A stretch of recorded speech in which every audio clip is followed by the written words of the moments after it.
Assalamualaikum warahmatullahi wabarakatuh. Waalaikumsalam warahmatullahi wabarakatuh. Alhamdulillahirabbil alamin. Nahmaduhu wa nasta'inuhu wa nastaghfiruhu min sururi anfusina min sayyiati a'malina may yahdihillahu fala mudhillalah wa may yudlilhu fala hadiyalah. Asyhadu an la ilaha illallah wa asyhadu anna Muhammadan abduhu wa rasuluh amma ba'du. Segala puja dan puji syukur kita persembahkan kepada Allah Subhanahu wa taala yang masih memberikan kepada kita kesempatan, kesehatan, dan semangat untuk tetap membicarakan ilmu, dan mudah-mudahan mendapatkan ridho darinya. Kemudian selawat beriring salam kita persembahkan kepada junjungan Nabi besar Muhammad Sallallahu Alaihi Wasallam yang merupakan pelopor dunia dalam berpikir benar. Ya, kegiatan berfilsafat ini adalah berpikir benar, maka Rasulullah Shallallahu Alaihi Wasallam adalah tokoh utama dunia. Ya. Oke, kita mulai untuk bincang-bincang tentang filsafat ini sebelum masuk ke aliran-aliran dari filsafat pendidikan, dari filsafat ya. Saya dosen filsafat pendidikan, jadi sering saya sebut ini kembali ke umum filsafat ya.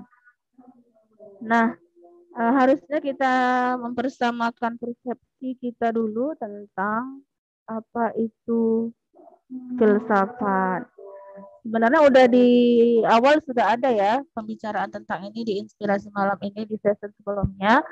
Namun untuk sebagai pengantar, bolehlah kita mengulangi sedikit tentang filsafat ini. Jadi sebagaimana kita ketahui bersama sudah umum bahwa filsafat ini berasal dari dua kata, philo dan sophos. Philo itu artinya cinta dan sophos artinya kebijaksanaan.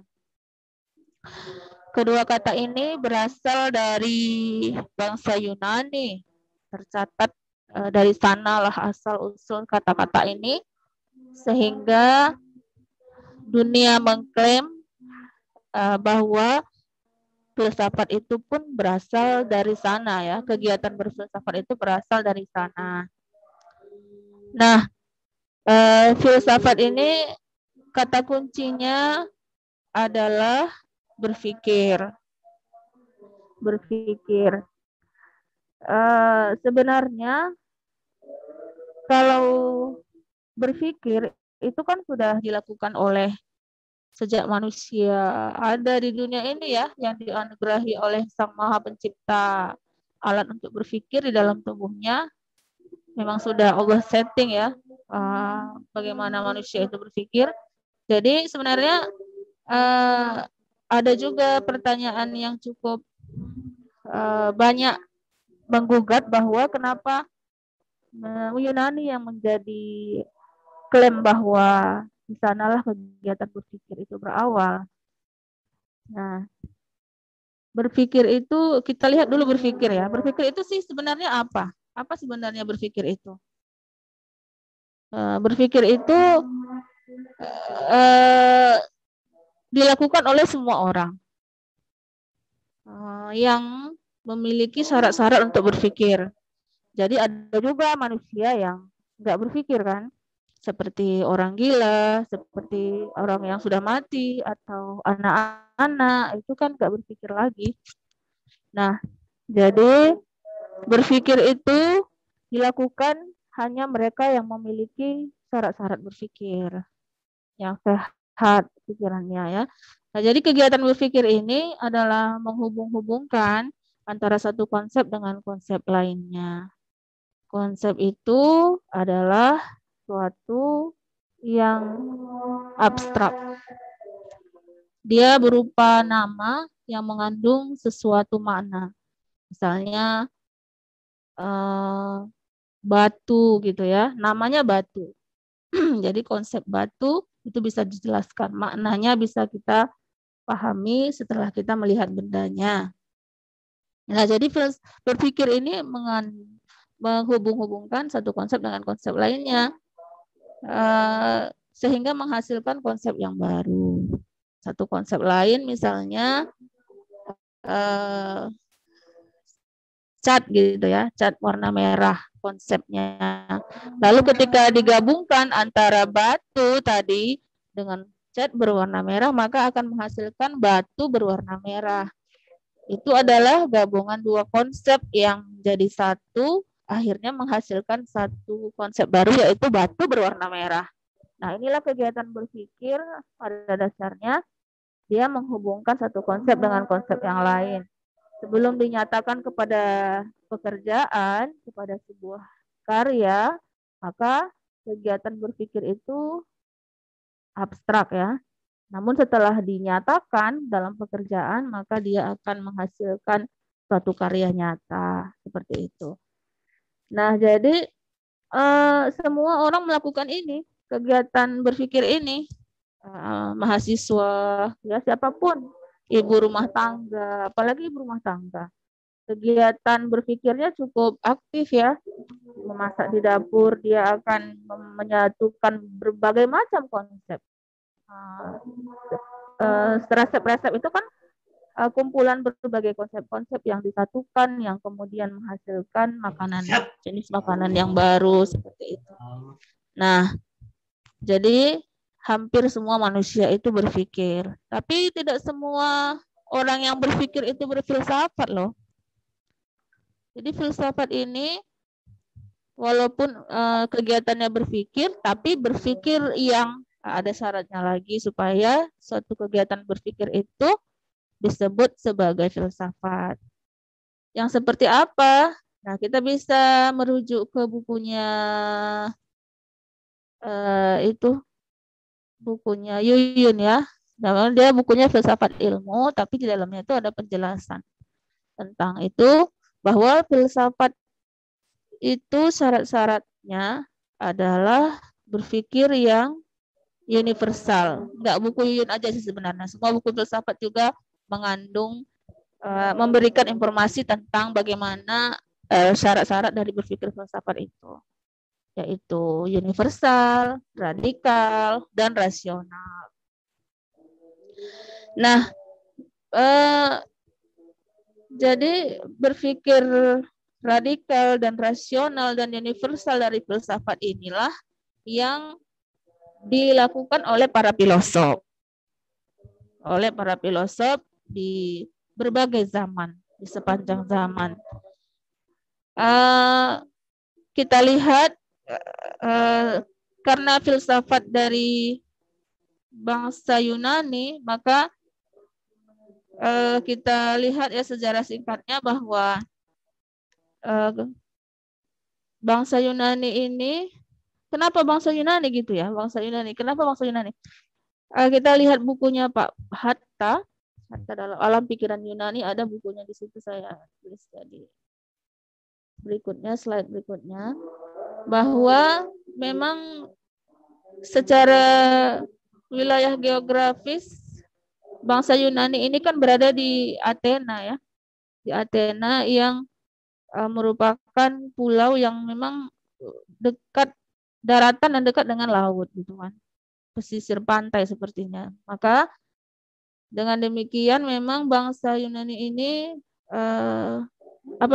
daerahnya itu secara geografis memang juga sebagai wilayah transit orang-orang yang kapal-kapal yang melewatinya gitu ya, menuju ke dataran yang berikutnya, Eropa,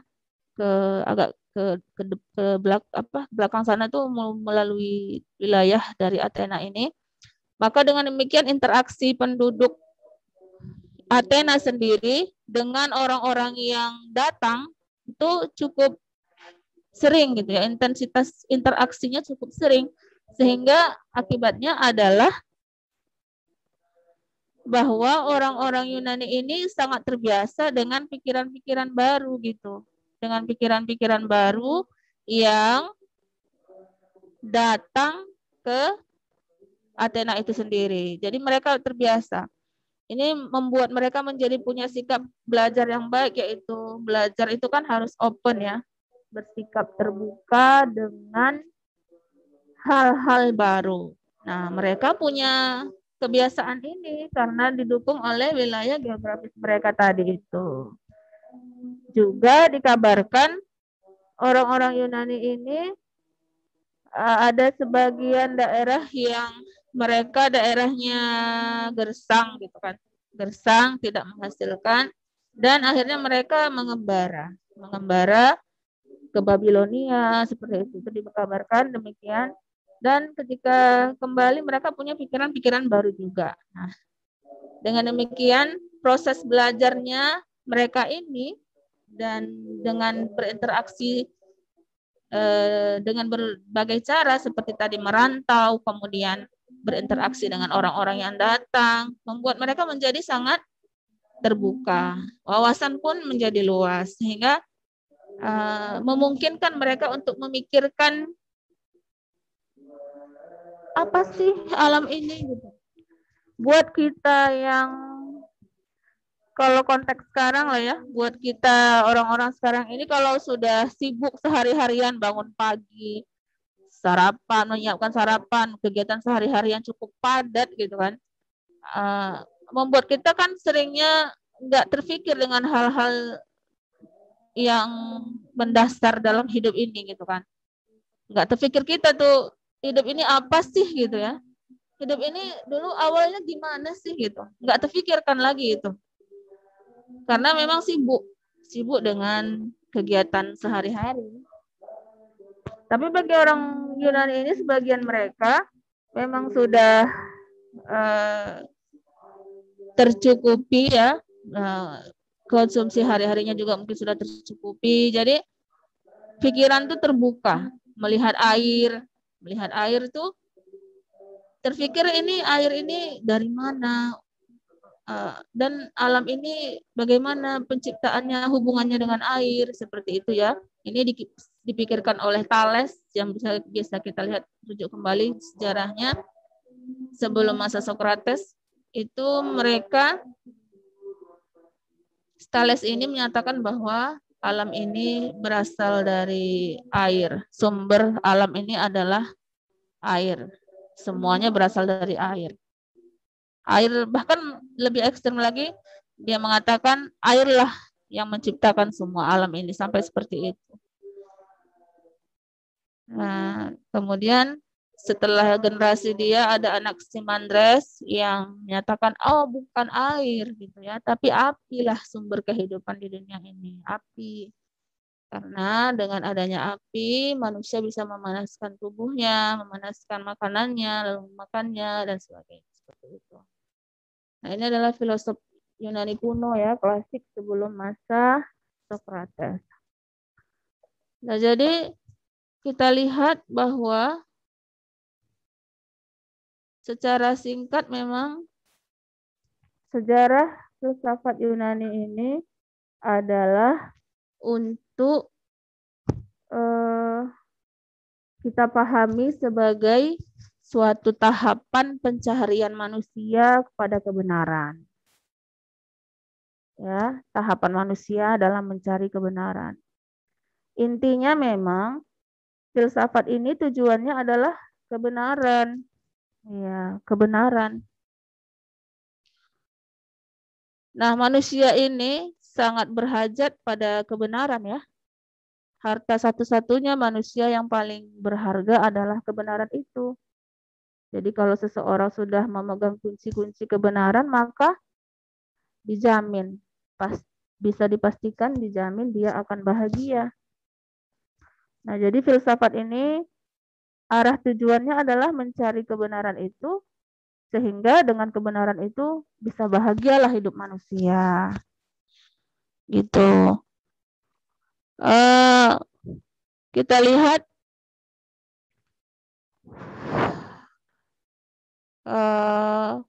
jadi ini adalah satu kegiatan yang penting gitu ya. Di masa Yunani itu dipandang sebagai suatu hal yang sangat menjadi suatu pertanyaan yang penting untuk dijawab. Apa sih kebenaran itu? Siapa pencipta alam ini? Apa tujuan hidup manusia? Kemana arahnya? Bagaimana menghadapi hidup? Itu dipertanyakan oleh para filosof. Nah, jadi dari awalnya dulu filsafat ini ada sampai detik ini para filosof-filosof itu tetap aja mempertanyakan tentang realitas ya, realitas yang terlihat di kenyataan kehidupan manusia ini. Begitu. Kata lain dari realitas adalah tentang sesuatu yang ada. Ada. Apa sebenarnya yang ada di dunia ini? Gitu. Apa sebenarnya yang ada di dunia ini? Nah, ini yang mau dijawab dan sudah berusaha dijawab oleh para filosof itu.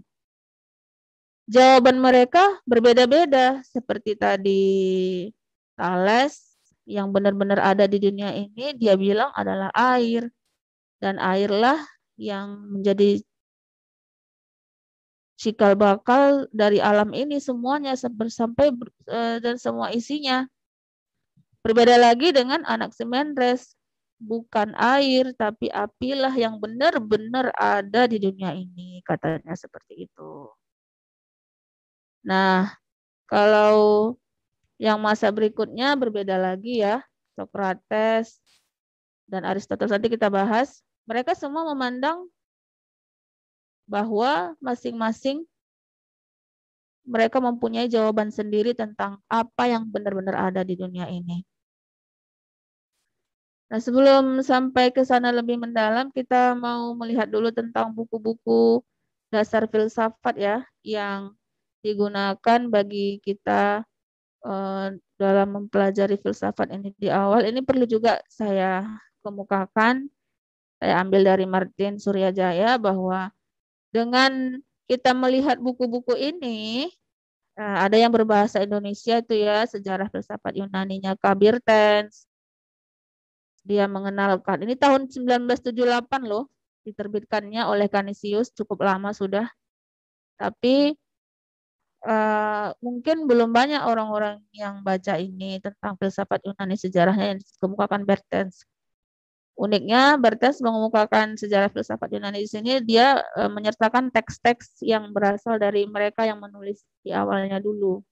Jadi, kita dengan mudah bisa memprediksi, oh ini hasil karyanya filosof ini dituliskan langsung oleh Bertens di situ.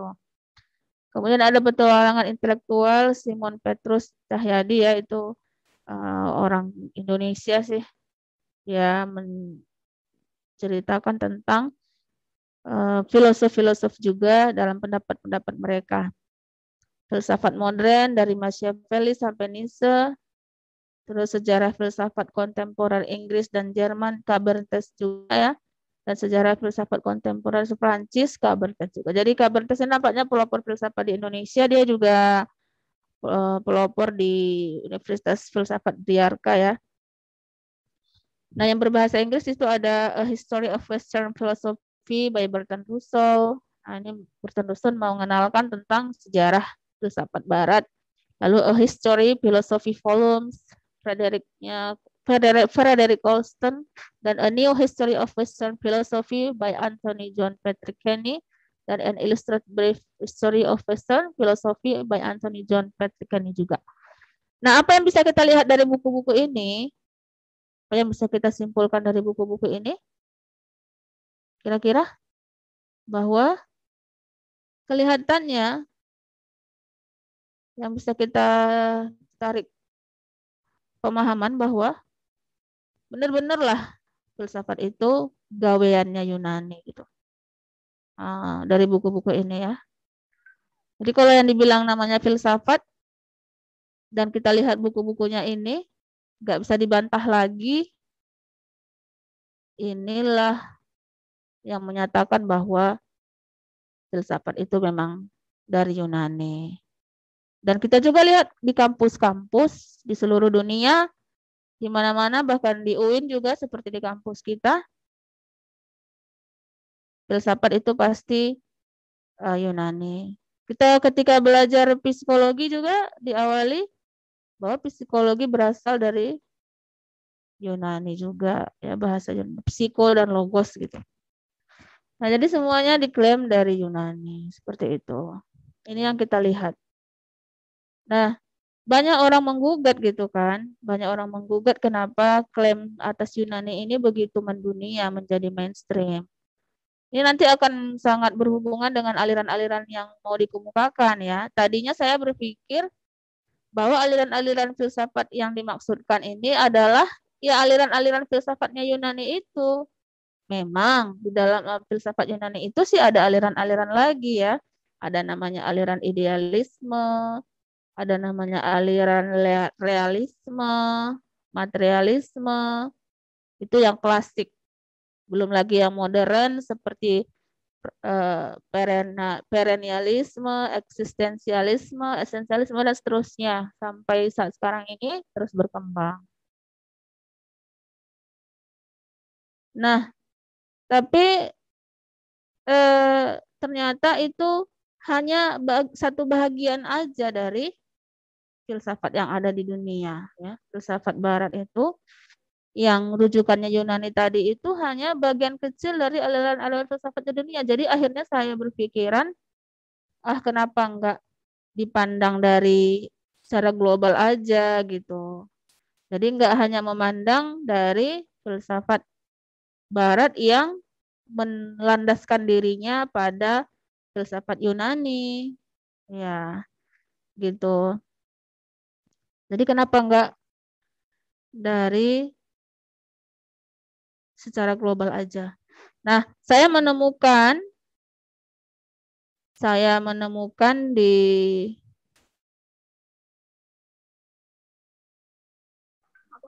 sebelumnya ya bahwa sebab-sebab munculnya aliran dalam filsafat. Jadi tadi kita udah sepakat bahwa masing-masing masing-masing filosof itu berbeda pendapatnya, berbeda pandangannya. Apa yang menyebabkannya ya? Gitu ya. Apa yang menyebabkan dari berbedanya aliran-aliran dalam filsafat itu? Ya pastilah berbeda ya, pastilah berbeda tadi. Seperti Thales dan Anaximenes berbeda memandang realitas, air dan api, dan macam-macam lagi filosof lain berpendapatnya masing-masing. Ada Demokritos yang mengatakan yang benar-benar ada di dunia ini bukan air api tapi atom gitu. Mereka berbeda-beda. Terus nanti muncul lagi perbedaan-perbedaan masing-masing punya pendapat masing-masing. Jadi ini semuanya disebabkan adanya seperti tadi saya bilang ya wilayah geografis masing-masing sih yang menyebabkan itu juga. Jadi yang wilayahnya pun biasa melihat air laut gitu kan seperti si Thales tadi itu memang dia akhirnya karena dalam pikirannya bangun tidur melihat laut gitu kan. Pas sehari-hari dia pandangannya laut, air. Jadi dalam pikirannya air gitu. Airlah yang akan membawa manusia kemanapun. Transportasi melalui air. Dengan air manusia minum, bisa hidup, dan sebagainya. Akhirnya dalam pikirannya, airlah. Kalau api, si Anaximenes, ya memang dia dulu, melihat kalau kita baca sejarahnya lah ya, di dalam alam pikiran Yunani itu, tinggal di dekat gunung, hampir dekat gunung berapi gitu. Gunung Merapi. Jadi, memang wilayah geografisnya itu suasana alam, kondisi alam dari tempat tinggal mereka itu sangat mempengaruhi pikiran mereka. Jadi masing-masing berbeda tempat tinggalnya, wilayah geografisnya, kondisi alamnya beda mereka gitu kan. Mereka sangat bergantung dengan wilayah kondisi alam mereka sendiri, cuaca mereka gitu kan. Sangat bergantung pada itu. Wajar ya, alamiah rasanya kalau memang kita memiliki sikap yang berbeda-beda berdasarkan wilayah tempat kita tinggal. Kita aja pun di sini kan kadang-kadang nilai-nilai yang kita anut itu berbeda di antara kita ya, antara kita yang di Jawa dengan yang di Medan, dengan yang di Papua, dengan yang di Sulawesi, itu berbeda-beda. Karena bisa jadi itu tadi oleh wilayah geografis kita. Yang di pegunungan, yang di laut, yang di dataran, bisa jadi berbeda-beda. Juga menghasilkan adat dan budaya yang berbeda-beda. Itu kan wilayah-wilayah geografis itu memiliki karakternya tersendiri sehingga tanahnya berbeda, gitu kan? Jenis airnya juga bisa berbeda dan akhirnya makanan yang diproduksi juga bisa berbeda-beda gitu. Ada yang asin, ada yang kurang asin dan sebagainya. Lalu adat budaya juga seperti misalnya orang-orang yang di pesisir, budaya mereka biasa mungkin berbicara agak keras karena pantai ya, angin begitu kencang, mungkin bisa jadi seperti itu. Kalau konteksnya di Medan ini ya seperti itu ya, di wilayah pesisir pantai kita, saudara-saudara kita yang ada di pesisir pantai itu biasa memang bicara bersuara keras sedikit karena memang begitulah awalnya dulu memang apa ya, angin kencang dan sebagainya. Beda dengan yang mereka hidup di dataran yang biasa anginnya agak sedang gitu kan, tidak begitu apa, jadi bicara bisa pelan dan sebagainya seperti itu. Nah, dia akan menghasilkan wilayah geografis, akan mendorong kepada juga lahirnya adat budaya yang berbeda di masing-masing pemikir. Kemudian berbeda juga sebabnya tadi muncul aliran dalam filsafat itu beda agama, nilai-nilai yang dianut. Iya, jadi beda pastilah ya, kita yang orang Muslim ini filsafatnya sangat berbeda sekali dengan mereka yang non-Muslim. Contohnya yang paling kentara yaitu kepada Al-Ghazali ya, tokoh filsafat Muslim, sangat berbeda dengan filosof-filosof lain yang bukan Muslim. Pastinya karena filsafat ini juga membahas tentang ketuhanan, ya, karena wilayah pembicaraan dari filsafat ini sangat luas, semua dibicarakan olehnya. Tuhan, alam, manusia. Jadi ketika membicarakan tentang Tuhan,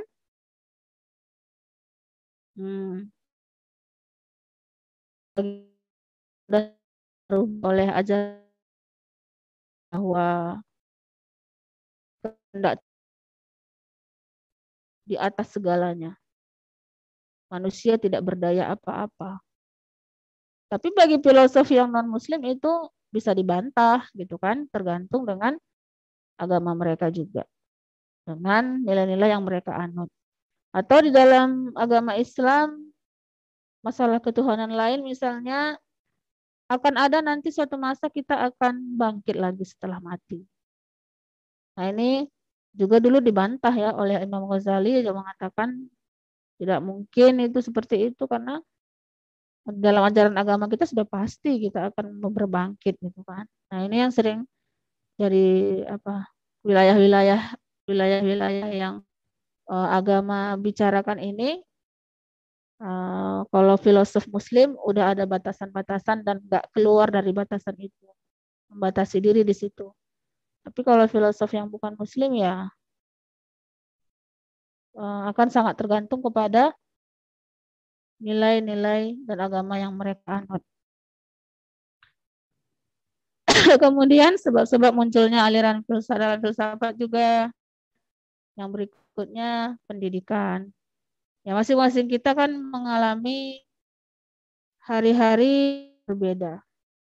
Yang kita terima juga dari orang tua kita pendidikannya yang maksud saya primordial lah, yang pendidikan yang memang sudah ada dari keluarga berbeda. Belum lagi ketika kita bergaul dengan masyarakat yang berbeda, pastilah dengan demikian akan menghasilkan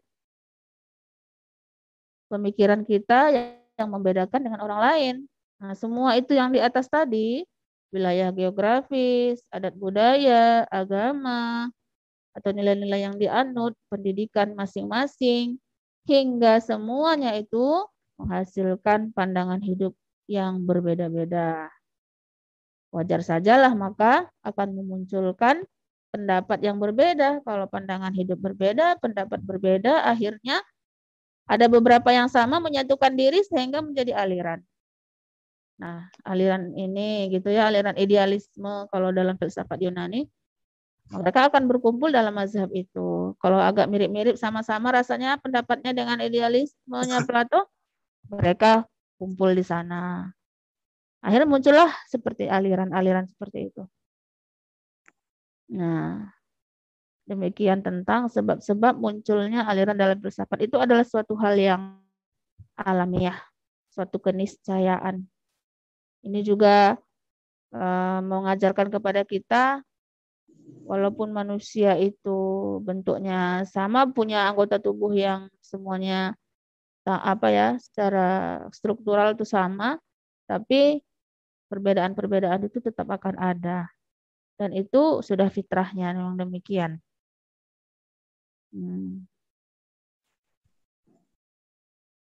Jadi sebab-sebab munculnya aliran dalam filsafat sudah dapat dipahami ya, oke?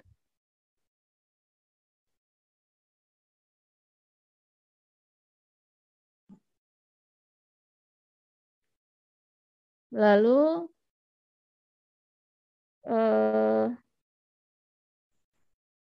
tadi setelah kita melihat adanya munculnya aliran dalam filsafat ini, lalu ketika filsafat Yunani mendominasi, apa sejarah ataupun benang merah sejarah, benang merah historis yang bisa kita lihat, mengapa bisa Yunani diklaim gitu ya. Kembali kepada pembicaraan awal tadi, saya mendengar ada pendapat dari seorang doktor sejarah Budi Asari, kalau pernah dengar, dia mengatakan bahwa ini memang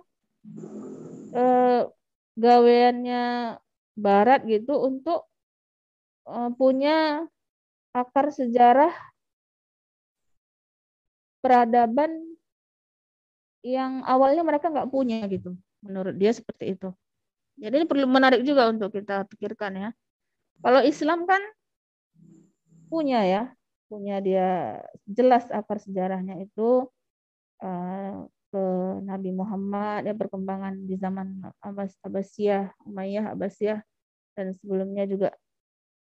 Tapi kalau intelektual Barat ini, karena mereka memang pada masa modern ini sudah maju, mereka perlu mendasarkan perkembangan keintelektualan mereka, akademik mereka ini ke suatu sejarah masa lalu, mencari-cari, akhirnya diputuskanlah Yunani yang menjadi mereka itu ya.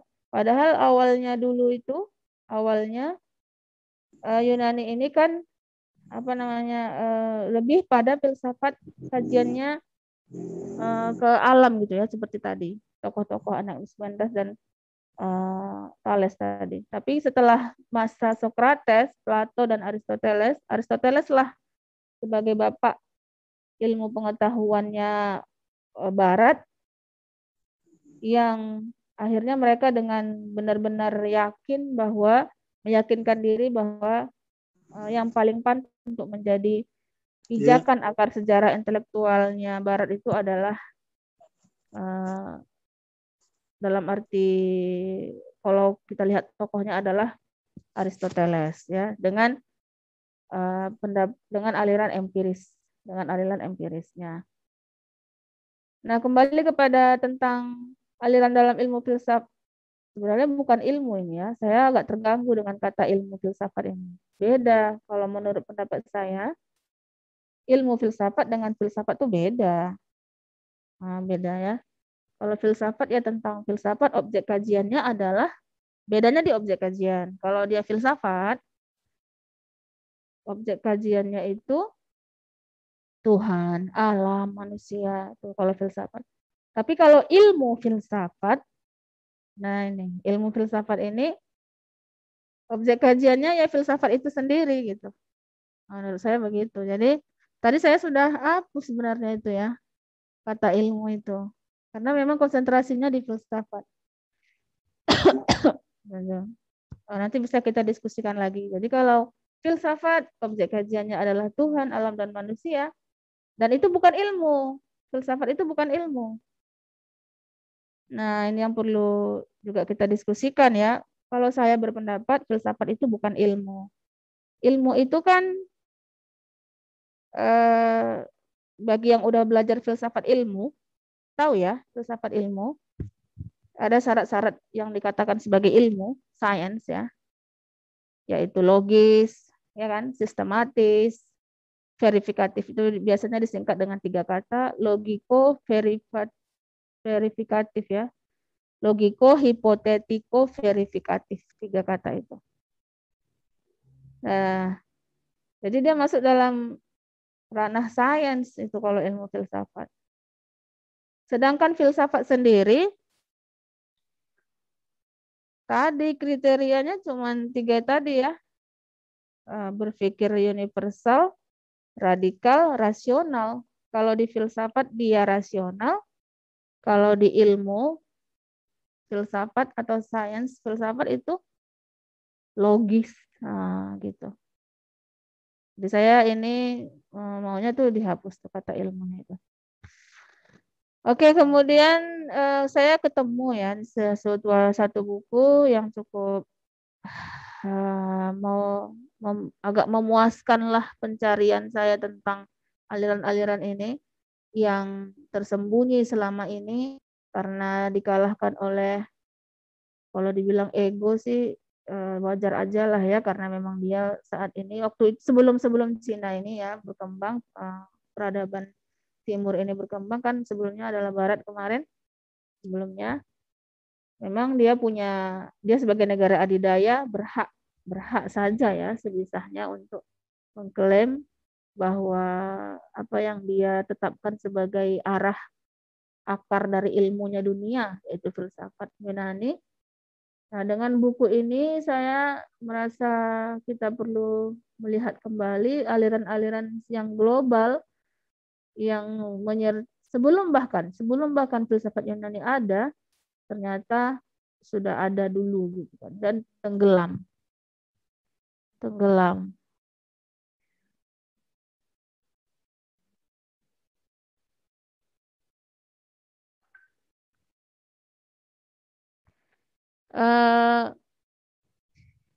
Julian Baggini dalam How the World Thinks, A Global History of Philosophy. Dia menjelaskan ada 10 aliran filsafat yang diabaikan dari seluruh dunia.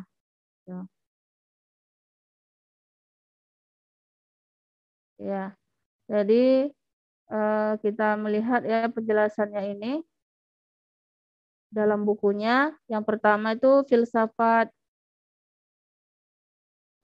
mohisme. Itu pada abad ke-5 sebelum Masehi ya, masa-masanya Thales tadi juga itu. Hampir bahkan mendekati Plato. Plato itu sebelum 4 abad sebelum Masehi ya. 4 abad sebelum Masehi.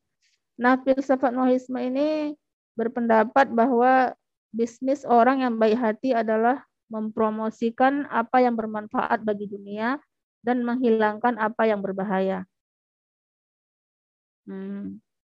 Jadi orang yang baik hati itu adalah orang yang menunjukkan apa yang bermanfaat bagi dunia dan menghilangkan yang berbahaya. Jadi memang betul-betul semuanya berangkat dari kebaikan hati ya, pikiran-pikiran para filosof ini, aliran-aliran yang ada, bahkan yang tak terkenal, yang tenggelam tadi itu adalah semuanya mengarahkan kepada kualitas kebaikan manusia.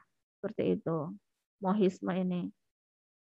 Jadi menurut filsafat mohisme ini, kesenangan itu terlalu sembrono untuk dianggap sebagai sesuatu yang bermanfaat bagi masyarakat. Jadi memang mereka tidak terlalu suka dengan hal-hal yang senang-senang. Ini musuh hedon ini ya, musuhnya hedonisme, filsafat hedonisme.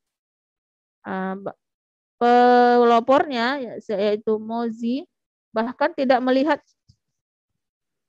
hal yang baik dalam musik misalnya. Itu tidak ada yang baik di sana katanya menurut dia. Seperti itu. Jadi mohisme ini mungkin paling menonjol karena komitmennya yang tegas terhadap tidak boleh berpihak mutlak kepada satu golongan. Ya, jadi mereka tidak memihak dalam berurusan dengan orang lain yang merupakan sebab dari kerusakan besar di dunia. Demikian kata Mozi. Jadi ketidakberpihakan menimbulkan semua manfaat besar di dunia dan keberpihakan menimbulkan semua bahaya besar di dunia. Begitu. Jadi harusnya tidak membela sesuatu, tetapi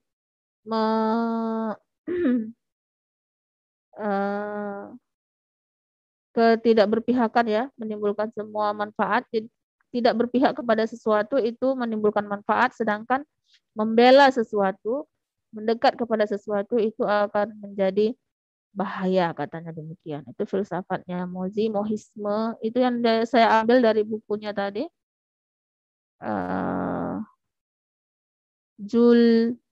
Julian begini ya, dalam How the World Thinks, A Global History of Philosophy. Ini abad ke-7 Masehi. Jadi bagaimana asal-usulnya Mozi sebagai pelopornya mohisme ini tidak dijelaskan dalam buku ini ya. Saya juga tidak mendapatkannya di tempat lain. Dia hanya, buku ini Julian hanya mengemukakan pikirannya Mozi saja, tapi tidak biografi Mozinya atau filosofnya itu. Tapi kata inti dari filsafatnya Mozi ini adalah bahwa orang yang baik hati adalah orang yang menunjukkan apa yang bermanfaat bagi dunia dan menghilangkan apa yang berbahaya. Bagus kayaknya ya. Lalu kita lihat aliran yang berikutnya adalah falsafah. Falsafah ini maksudnya adalah filsafat Islam. Maaf sebelumnya Ananda Marcella. Ini waktu saya bicara sampai jam berapa?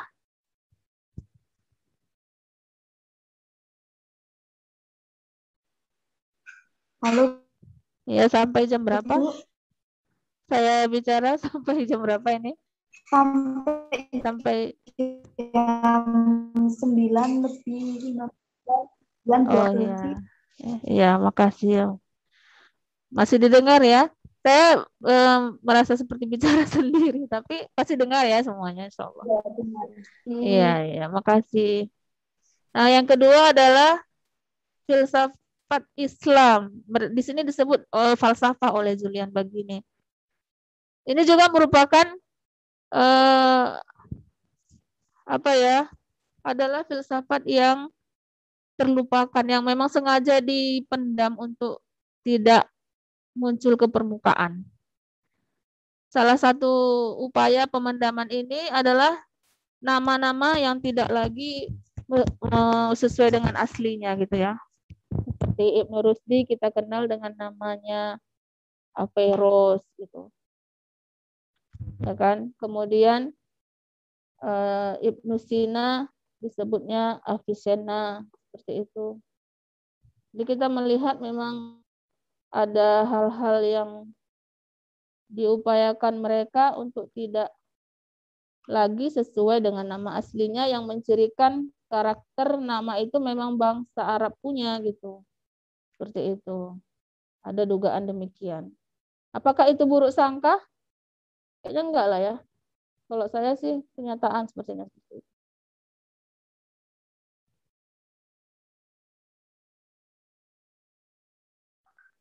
Kemudian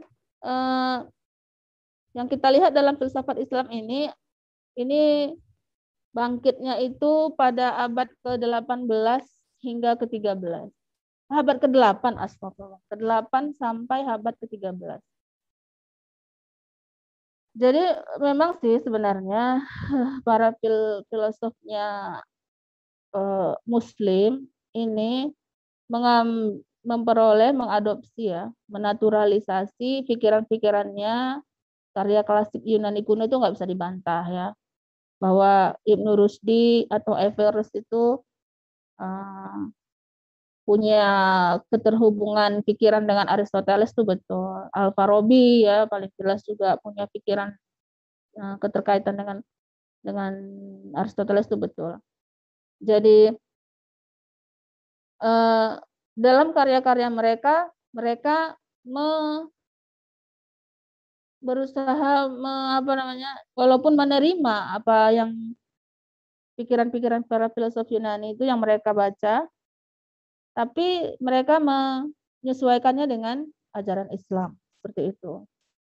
Misalnya Ibnu Rusdi, beliau dengan cermat berargumen bahwa hukum Islam sebenarnya mewajibkan studi filosofi sih. Dan sampai dia mengatakan perlulah semua pelajar mempelajari studi filosofis ini, studi filsafat ini, bahwa dia menyatakan penalaran berdasarkan logika dan bukti dengan alasan bahwa itu tidak dapat bertentangan dengan kebenaran kitab suci. Dia berusaha mengajak para pemuda pelajar untuk mempelajari filsafat ini dengan menyatakan enggak, katanya ya, enggak bertentangan dengan kitab suci, seperti itu. Karena sebelum Ibnu Rusdi kan ada protes dari Imam Ghazali ya, dengan Tahaffudzul Falasifah. Beliau menyatakan boleh mempelajari filsafat asal jangan menyentuh tentang keyakinan kepada Tuhan, dan jangan membantah akan adanya hari berbangkit ya, hari kebangkitan manusia kembali nanti di akhirat. Nah,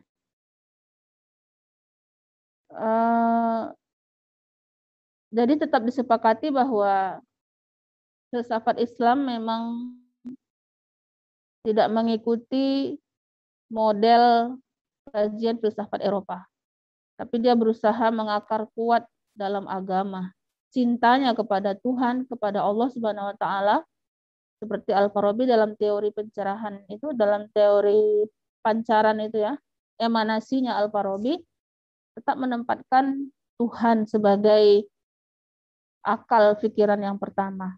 Akal yang pertama yang memancar sehingga menjadikan 7 tingkatan ke bawah, pancaran-pancaran, ada 7 pancaran sehingga menghasilkan karya Tuhan berupa alam ini dan runtutan-runtutan penciptaan masing-masing makhluk itu Al-Farabi berusaha menempatkan Allah, Tuhan, sebagai pihak yang pertama. Nah, ini kita melihat perjuangan para filosof juga dalam hal ini, dalam berusaha menerima filsafat tapi tetap mengutamakan tauhid ya, ketauhidan kepada Allah Subhanahu wa taala. Jadi memang kembali tadi ada upaya-upaya dari Barat, dari para pakar-pakar intelektual di Barat untuk meniadakan upaya atau usaha dan perjuangan orang-orang Muslim. Seperti salah satunya ketika di dalam referensi ada mereka menyebut NN gitu ya. Ini saya rujuk dari Budiasari, Dr. NN no name. Jadi ketika pengutipan atau citation itu ada nama bukunya, ada nama tapi nama orangnya nggak ada gitu ya, no name. Dengan no name ini sebenarnya bukan suatu hal yang bisa dipercaya kalau buku itu nggak ada pengarangnya, nggak mungkin gitu, pasti ada, tapi ini adalah orang yang mereka nggak mau tidak mau mereka diketahui namanya oleh pembaca, maka disebut dengan, mereka menerbitkannya dengan tidak punya nama, tidak ada nama orang yang mengarang buku itu, karena sebenarnya itu orang Muslim, seperti itu katanya, demikian. Bisa jadi ya, seperti salah satu contohnya Ibnu Nafis. Ibnu Nafis itu mereka copy paste benar karyanya kalau nggak salah di bidang apa itu ya. Jadi coba dirujuk kembali, itu di copy paste dan dibuang, namanya memang betul-betul dibuang. Nah, mereka betul-betul tidak mempunyai adab lah ya dalam mempelajari ilmu ini, memutus sanad. Kalau dalam hadis itu disebut memutuskan sanad ya, urutan-urutan dari pertanggungjawaban ilmu. Nah, jadi benar-benar filsafat Islam ini menjadi satu hal yang dipendam, dibungkam sehingga tidak ke permukaan. Kalaupun ada, mereka seperti tadi menukar nama-nama para filosof Muslim ini menjadi nama-nama Barat sehingga terkesan tetap punyanya orang Barat gitu ya, Averroes, Avicenna, seperti itu. Kemudian yang Berikutnya yang juga menjadi sebenarnya perlu dibaca aliran filsafatnya di dunia ini ya, selain filsafat Yunani yang terpendam yaitu Madhyamaka. Ini filsafat India abad kedua hingga ketiga. Nagarjuna melakukan lebih dari siapapun sebelumnya, jadi dipelopori oleh Nagarjuna namanya. Di sini juga nggak disebutkan biografinya Nagarjuna itu. Dia penulis buku ini hanya menyatakan pikirannya Nagarjuna bahwa dia melakukan lebih dari siapapun untuk menjadikan agama Buddha bukan hanya agama tapi juga filsafat.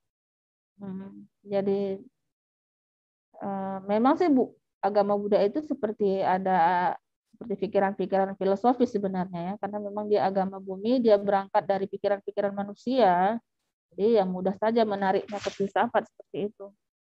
Buddha itu.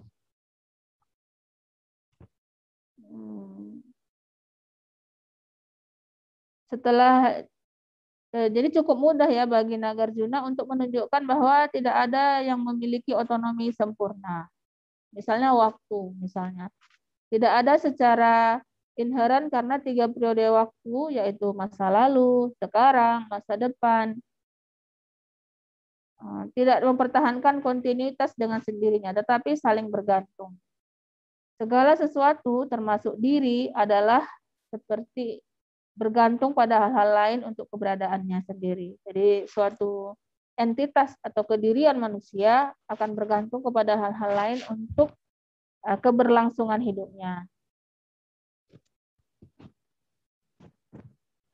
Nah, sifat ketergantungan manusia kepada hal-hal lain untuk keberlangsungan hidup manusia itu, ini yang disebut oleh Nagarjuna dengan sesuatu yang kosong, ketidakberdayaan. Ya. Ketergantungan itu sebagai satu ketidakberdayaan. Ya terserah Nagarjuna lah mau bilang apa.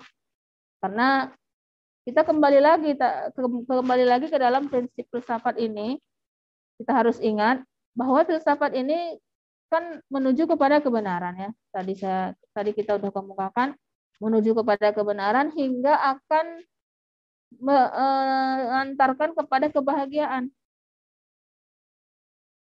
Nah, ini kebenaran yang dikemukakan oleh si Nagarjuna menurut pendapatnya dia. Maka oleh karena itu kebenaran dalam filsafat ini sifatnya harus kita tahu juga. Kebenaran yang seperti apa sih yang ditawarkan filsafat ini? Ini adalah kebenaran yang spekulatif ya. Spekulatif itu artinya sangat bergantung kepada siapa yang mengemukakannya. Ya kalau Nagarjuna bilang bahwa segala sesuatu atau termasuk kedirian manusia ini bergantung kepada hal lain selain dirinya untuk keberlangsungan hidupnya, dan ketergantungan manusia kepada hal-hal lain itu disebut dengan ketidakberdayaan atau kekosongan, ya begitu menurut si Nagarjuna dia pasti dipengaruhi oleh wilayah geografis dia, kembali kepada tadi ya, pendidikan dia, nilai-nilai agama yang dia anut, kemudian adat budayanya, sehingga dia berpendapat seperti itu. Sangat bergantung kepada konteks kehidupannya si Nagarjuna sendiri ketika dia mengatakan pendapatnya itu tadi. Bagi kita, apakah itu benar? Yang Nagarjuna bilang itu benar? Tunggu dulu. Kita juga punya pengalaman kita sendiri. Kita berada di wilayah geografis yang berbeda dengan Nagarjuna, adat budaya kita berbeda, pendidikan yang kita terima berbeda. Jadi bisa jadi nggak sama gitu kan. Ya terserah kamu lah kalau kamu berpendapat seperti itu. Nah, ngomong-ngomong, apakah kebenaran yang seperti ini bisa kita terima? Kebenaran yang model kayak gini. Yaitu benar menurut mereka, belum tentu benar menurut saya. Apakah kebenaran yang seperti ini bisa kita terima? Bisa kita laksanakan kebenaran yang seperti ini? Nah, ini juga akan menjadi pertanyaan ya, yang mau kita jawab dalam diri kita masing-masing. Kalau saya bagaimana menjawabnya? Kalau saya ya, tadi kita harus paham dulu bahwa kebenaran yang diproduk oleh filsafat yang diburu-buru oleh orang-orang filsafat ini adalah sangat spekulatif. Kebenaran spekulatif ini kadang-kadang bisa menuju kepada kebenaran sejati, tapi kadang-kadang bisa salah juga. Gitu. Jadi kita perlu ada satu kebenaran selain kebenaran filsafat ini. Kita nggak bisa mengandalkan kebenaran filsafat aja. Kenapa? Ya itu tadi ya. Kita harus punya satu kebenaran yang benar untuk semua. Gitu. Jangan kebenaran yang menurut dia benar, menurut saya benar. Menurut saya salah. Atau menurut dia salah, menurut saya benar. Kalau begitu, ketika ada sesuatu, misalnya tentang Tuhan aja lah ya, tentang Tuhan. Bahwa Tuhan menurut orang Kristen Yesus Kristus misalnya benar, menurut kita salah, bukan itu gitu. Ini kan kebenarannya spekulatif kan. Padahal sebenarnya Tuhan itu kan harusnya dia punya sama kan gitu. Jadi masih spekulasi. Benar menurut dia, benar menurut saya. Nah, wajibnya kita harus punya sesuatu yang benar yang diakui oleh semua loh gitu. Seluruh Indonesia mengakuinya sama, bahkan seluruh dunia mengakui kebenaran itu sama. Harus ada itu. Kalau enggak, kita nanti bisa bahaya. Yang satu selamat, yang satu enggak selamat. Gitu, ya. Nah, kita lanjutkan kepada sekolah Kyoto. Ini sekedar pengenalan saja ya, sekedar pengenalan bahwa sebenarnya ada filsafat-filsafat lain loh selain filsafat Yunani itu, tapi nggak berkembang, tapi nggak bisa dihilangkan juga keberadaannya. Sekolah Kyoto ini berada di timur ya, Jepang. Di Jepang, dia adalah suatu nama. Sekolah Kyoto ini nama yang diberikan kepada sejumlah filsuf yang tidak pernah secara formal membentuk sebuah kelompok. Mereka tidak pernah formal membentuk sebuah kelompok formal. Mereka berada pada awal abad ke-20 ya. Awal abad ke-20 berarti baru-baru aja, agak dekat juga dengan masa kita. Tapi orangnya pastinya udah nggak ada nih ya. Udah 2 abad dari sekarang. Namanya Kitaro Nishida nih pelopornya.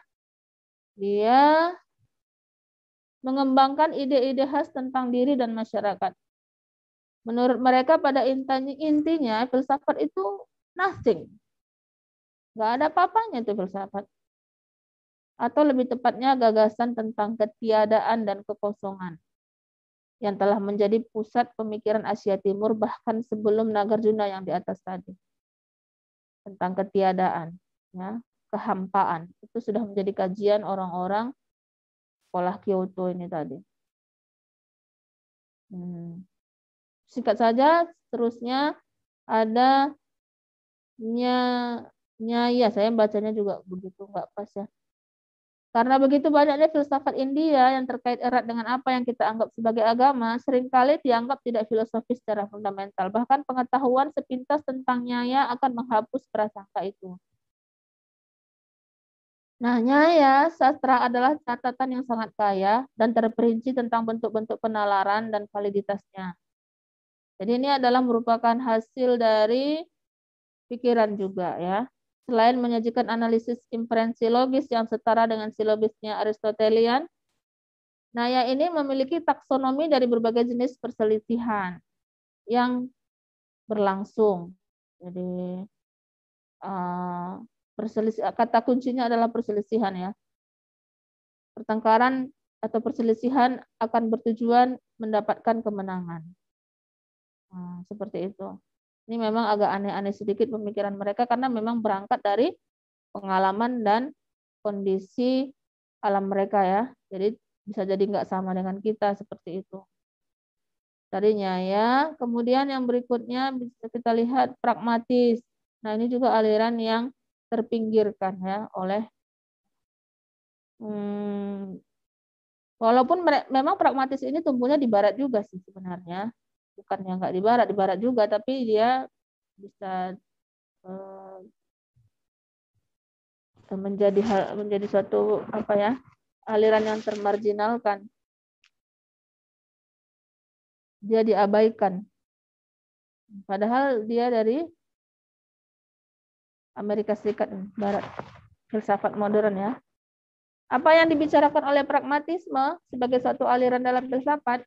Nah, ini yang menarik juga buat kita, bahwa Charles Sanders Peirce, tokohnya, menyatakan bahwa kebenaran itu apa yang berfungsi, apa yang bermanfaat saja. Kalau nggak bermanfaat, nggak benar.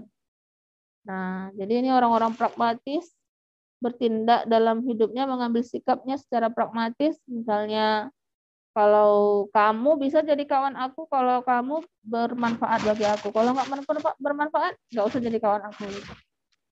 Aku mau tinggal di tempat, di lokasi itu kalau ada manfaatnya buat aku. Tapi ada benarnya juga ya. Masa kita mau melakukan sesuatu hal yang nggak bermanfaat buat kita? Benar juga ini pragmatisme ini. Tapi pada sisi-sisi tertentu nampaknya agak egosentris gitu ya, agak egois. Namun kalau dipikir-pikir ya benar juga gitu. Apa pula kita bisa mau melakukan sesuatu yang nggak ada manfaatnya buat kita? Tapi ternyata secara faktual bahwa aliran ini diabaikan. Pada nyatanya diabaikan. Tapi sebagai sebuah tawaran pemikiran ya kita bisa terima ya, pragmatisme. Bahkan kadang-kadang kita juga adalah orang-orang yang pragmatis.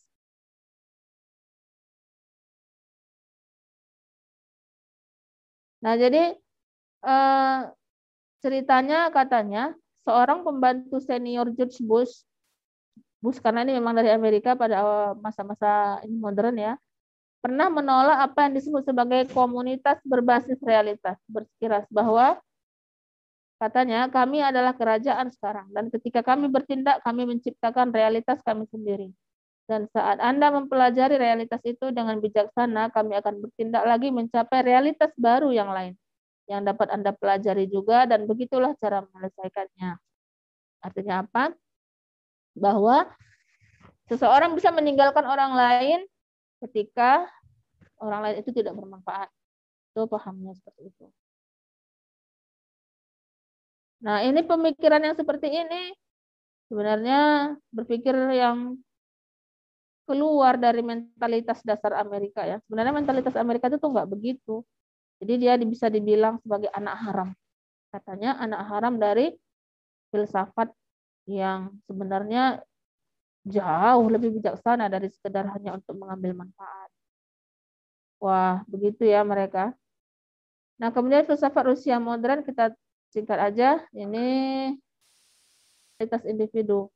Mereka berpikir rasional dalam filsafat barat sebagai semacam keangkuhan dengan alasan ia tidak memiliki sumber daya untuk mencapai kebenaran tertinggi. Jadi filsafat Rusia modern ini sangat meragukan rasio. Katanya itu nggak bisa bertanggung jawab untuk mencapai kebenaran yang tertinggi. Kalau dipikir-pikir benar juga ya. Apakah kita bisa mengandalkan rasio kita ketika kita mau tahu yang benar? Mayoritas menurut saya bisa. Tapi ada hal-hal juga yang nggak bisa diandalkan secara rasio. Karena rasio ini juga bergantung pada kondisi tubuh loh. Ketika tubuh misalnya demam, dan ditanya kepada orang yang demam, ini sebenarnya panas atau dingin sih gitu. Cuaca sekarang sedang panas atau dingin. Kepada orang yang demam ditanyakan seperti itu kan dia susah menjawabnya ya, karena badannya juga antara panas dengan dingin gitu. Nah, jadi rasio itu sangat bergantung kepada kondisi tubuh seseorang. Nggak bisa juga diandalkan, betul juga itu. Saya juga setuju dengan filsafat Rusia modern ini. Makanya kita butuh, saya bilang tadi, kita butuh sekali satu kebenaran yang mutlak, yang dianggap memang benar-benar benar oleh seluruh orang di seluruh dunia, nggak memandang geografis, nggak memandang tua muda, nggak memandang tingkatan ekonomi dan sebagainya. Tetap benar di mana saja, kapan saja, dan untuk siapa saja. Seperti itu. Nah, kita lanjut kepada filsafatnya Afrika. Ternyata ada ya filsafat Afrika. Nah, ini dikenalkan kepada kita. Jangan sepele sama Afrika ya. Afrika juga hebat punya filosof mereka itu tapi nggak pernah dikenal oleh dunia. Nggak terkenal seperti itu. Jadi prinsip-prinsip filsafat mereka, misalnya Henry Odera Oruka dari Kenya ya Afrika. Filsafat sejati katanya membutuhkan pemikiran kritis yang orisinal. Dia menemukan ini ada pada orang bijak. Jadi pemikiran kritis orisinal itu ada pada orang bijak, pada orang tua yang dihormati. Benar ya, jadi mereka memang orang-orang tua ini, orang-orang bijak ini dapat mengembangkan ide-ide budaya mereka secara kritis. Dan mereka bukan Buddha. Umumnya kan dikenal orang Afrika itu adalah bangsa Buddha ya. Dan orang-orang yang orisinal, orang-orang yang pikirannya orisinal ini dari bangsa Kenya yang dituju oleh Henry Odera tadi bukanlah orang-orang yang berstatus Buddha. Jadi ini butuh waktu untuk filsafat Afrika bisa lebih dikenal ya. Kemudian di India juga lagi ada Charvaka katanya. Ini tentang kesaksian para peramal. Ini agak-agak mengarah-arah kepada mistis ya, kebenaran yang mengarah kepada mistis. Kalau kita sih agak jauh dari ini. Tapi mereka tetap bisa mengklaim bahwa itu adalah kebenaran buat mereka. Ya terserah ya. Tadi bahwa filsafat adalah mutlak. Kemudian yang terakhir adalah Jainus. Filsafat Jain adalah doktrin tentang anekantapada. Ini juga dari India. Nampaknya memang India yang banyak memproduk pikiran-pikiran. Oh, Indonesia mana ya? Filsafat Indonesia gitu. Atau filsafat Jawa. Oh, filsafat Jawa ada. Filsafat Jawa ada. Itu sering dibicarakan oleh Fahruddin Faiz ya. Filosof pemerhati filsafat itu yang dari mana? Universitas Filsafat. Saya lupa dari universitas mana. Ada filsafat Jawa. Tapi filsafat Batak ya nggak pernah dibicarakan. Medan. Saya cari juga saya mana filsafat Batak belum ketemu. Nah ini filsafat Jain doktrinnya tentang anekantapada yang menegaskan bahwa kebenaran hakiki selalu memiliki karakter multidimensi. Hal ini sering diilustrasikan oleh sebuah perumpamaan yang diadopsi dan diadaptasi dari Udana, bagian dari kanon Pali Buddhis. Jadi sejumlah orang buta, contohnya nih ya katanya, bahwa kebenaran hakiki itu selalu memiliki karakter multidimensi. Dia mengilustrasikan sejumlah orang buta yang dibawa ke seekor gajah. Ada yang merasakan telinga gajah, ada yang merasakan gadingnya, ada yang merasakan belalainya, ada yang merasakan kakinya gajah, ekornya. Nah, masing-masing mereka punya pemahaman tentang satu aspek kebenaran tentang gajah. Tapi mereka butuh untuk menyatukan semua perspektif mereka ya untuk melihat kebenaran. Sayangnya mereka hanya menyentuh bagian-bagian tertentu dari gajah. Jadi mereka nggak bisa menyatakan gajah itu bagaimana bentuknya karena mereka hanya meraba bagian-bagian tertentu dari tubuh gajah. Susah ya kalau ditanya sama mereka, gajah itu gimana gitu sama orang-orang buta tadi. Susah mereka menjawabnya ya menurut yang mereka beraba lah. Jadi gajah yang sebenarnya menurut mereka ya nggak ada yang benar berarti kan. Ya begitu. Nah demikianlah aliran-aliran filsafat yang bisa kita lihat yang ada di luar aliran mainstream yaitu filsafatnya Barat tadi. Nah terakhir ini tokoh-tokoh filsafat yang berpengaruh ada Socrates, Platon, Aristoteles, Ibn Rushd dan Ibn Sina. Sebenarnya banyak lagi ya. Yang Islam ini masih ada lagi Imam Ghazali, masih ada lagi Ibn Al-Farabi, tapi tentunya tidak cukup waktu untuk dibicarakan di sini. Bisa kita search aja masing-masing mencarinya. Socrates, mungkin kita bicarakan Socrates. Socrates ini adalah orang yang unik, penampilannya biasa-biasa saja. Secara ekonomi juga kurang karena dia nggak begitu peduli soal makanannya gitu ya, minumannya. Ini kita secara umum bisa kita baca-baca atau bisa kita lihat YouTube-nya. Sudah populer ya Socrates. Tidak begitu peduli dengan kondisi kehidupannya sendiri. Walaupun dia berkeluarga dan selalu memang agak soal jawab dengan istrinya tentang masalah keluarga mereka ya, karena beliau ini orangnya unik, suka menurutkan kata hatinya, bermeditasi di jalanan seperti itu, suka mendatangi orang di jalanan, terutama anak-anak muda, membicarakan tentang kebenaran, berdialog dengan mereka sampai-sampai dikenal dengan metode yang dibawakan oleh Socrates dalam mengemukakan pendapatnya tentang kebenaran itu adalah dengan dialog ya, dialektika, metode dialektika dengan metode diskusi seperti itu, yang bahkan sampai sekarang masih digunakan oleh sebagian besar insan-insan akademik di kampus. Jadi beliau ini adalah orang yang hebat tapi hidup sederhana, dan saking kan hebatnya, populernya gitu ya, tapi tidak dengan populer kekayaannya, sampai-sampai dia ditangkap, dikhawatirkan menyebarkan aliran sesat, menyesatkan anak-anak muda waktu itu di zaman Romawi ini ya, zaman Romawi kuno. Ditangkap lalu dipenjarakan dan dihukum mati dengan cara minum racun seperti itu. Jadi beliau ini adalah martir pertama filosof ya, berkorban dirinya untuk kebenaran.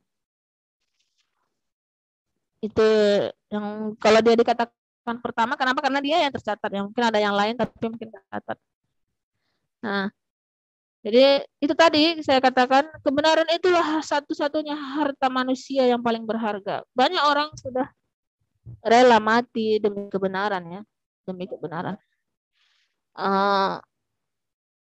Dengan ini kita mempertanyakan diri kita, saya bahkan termasuk diri saya sendiri, saya mempertanyakan diri saya, apa saya sudah buat apa tentang kebenaran ya.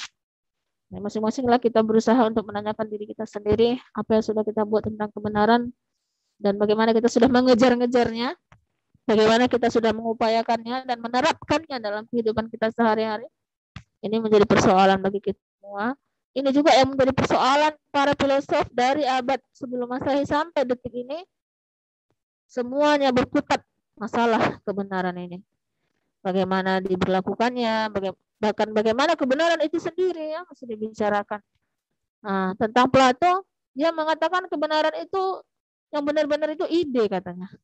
Kalau tadi air ya sebelum Masehi, kalau Plato ini sebelum Masehi pasti sudah Masehi. Sebelum Masehi juga ya, tapi dia 400 abad sebelum Masehi. Dia bilang ide yang benar-benar ada di dunia ini adalah ide. Kalau dipikir-pikir benar juga gitu ya. Semua ada yang di dunia ini kan awalnya dalam pikiran dulu, baru diwujudkan benda-bendanya. Ada juga benarnya Plato. Maka ada banyak juga yang curiga Plato ini terinspirasi dari mana mengatakan itu. Ini nggak mungkin dari pikirannya sendiri seperti itu ya. Bisa-bisa jadi dia terinspirasi dari Nabi Musa. Ini semasa Nabi Musa nih, Nabi Musa alaihissalam 4 abad sebelum Masehi ya. Sementara Nabi Musa itu hidup katanya 5 abad sebelum Nabi Isa alaihissalam, bisa jadi.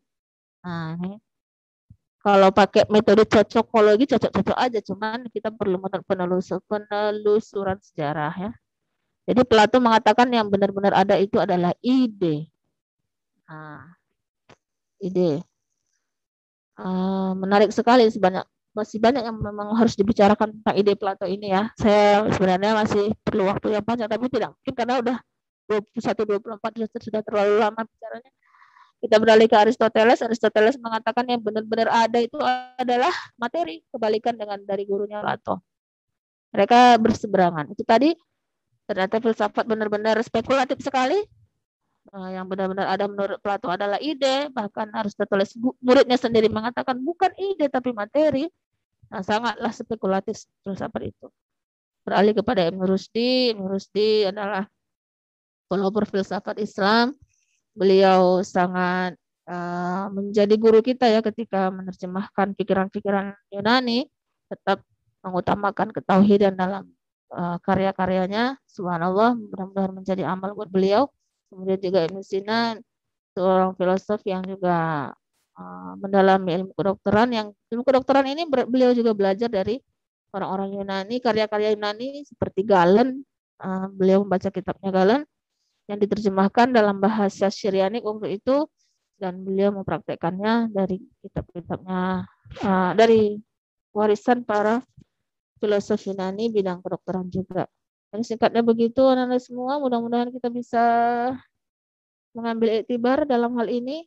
Satu kata yang perlu saya kemukakan adalah filsafat itu berpikir menuju kebenaran agar bahagia. Itu